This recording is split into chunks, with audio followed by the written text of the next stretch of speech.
Woman having mental breakdown hands doctors a drawing that exposes the real cause.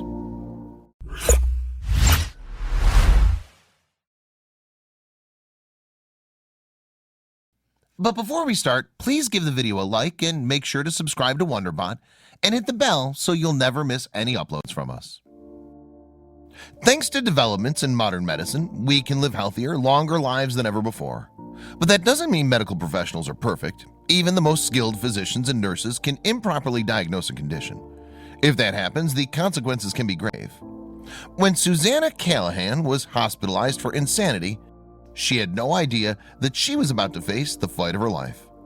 At just 24 years old, Susannah began to suffer from a condition very different than what her doctors believed it to be. That was when an uphill battle to prove that they were wrong began. In 2009, Susannah Cahalan was a happy, healthy young woman, 6 months into her first serious relationship and with a job at the New York Post. Her future was anything but dim. Unfortunately, all of Susannah's promising days ahead were put at risk when she suddenly began to experience a random series of strange sensations throughout her body. When she suspected bed bugs might be the cause, she called an exterminator.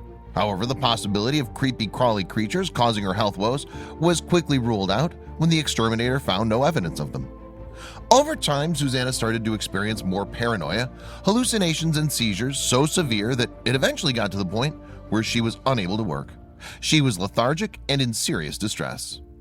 Susannah had no choice but to be admitted to the New York University Hospital. Even then, it wasn't long before she began acting out, eventually becoming violent with staff.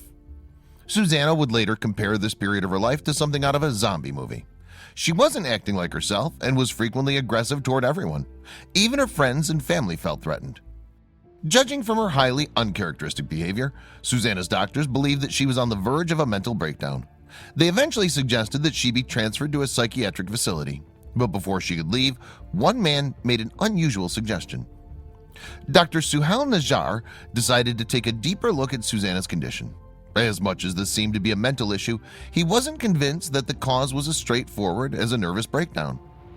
That was when Dr. Najjar asked Susannah to perform a simple task, one that would test and change everything. All Susannah had to do was draw a clock. As strange as it was, from the moment she put pen to paper, Dr. Najjar's suspicions were confirmed. Susannah's troubling turn towards insanity was not born out of her own mind, but also her body. It turns out she had a rare disease that was now affecting her mental faculties in some very serious ways. The clock that Susannah drew in front of the doctor showed all the numbers on the right-hand side, while the rest of it remained blank. Apparently, this was a clear indicator of brain damage.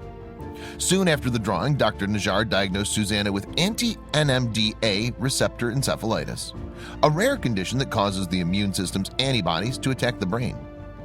If this condition had been left untreated for much longer, Susannah could have faced a devastating illness or even death. Dr. Najjar ultimately saved her life. Thankfully, Susannah received the life-saving treatment that she so desperately needed as soon as possible. In a stroke of miraculous luck, she was completely cured after spending just 1 month in the hospital. Once she fully recovered, Susannah wrote a book detailing her experience with the hopes of it helping others with similar symptoms. Published in 2012, Brain on Fire was even adapted to a film in 2016, starring Chloe Grace Moretz as Susannah. Today, Susannah continues to share her story by speaking publicly about her experience with this illness. Her openness might save the lives of others suffering with untreated brain trauma. Susannah is well aware of how fortunate she is to have been able to resume a relatively normal life. She's not one of the 15% who recover but suffer severe cognitive defects, or even the 20% who suffer mild ones. The experience has, of course, changed her, though. She's not exactly sure how. When I look at photographs of me post versus pictures of me pre, there's something altered, something lost or gained. I can't tell when I look into my eyes. If things had turned out differently, Susannah would be spending the rest of her life in an institution, or brain damaged if she were to live at all. She's one of the few who have been to the dark side of the brain and survived.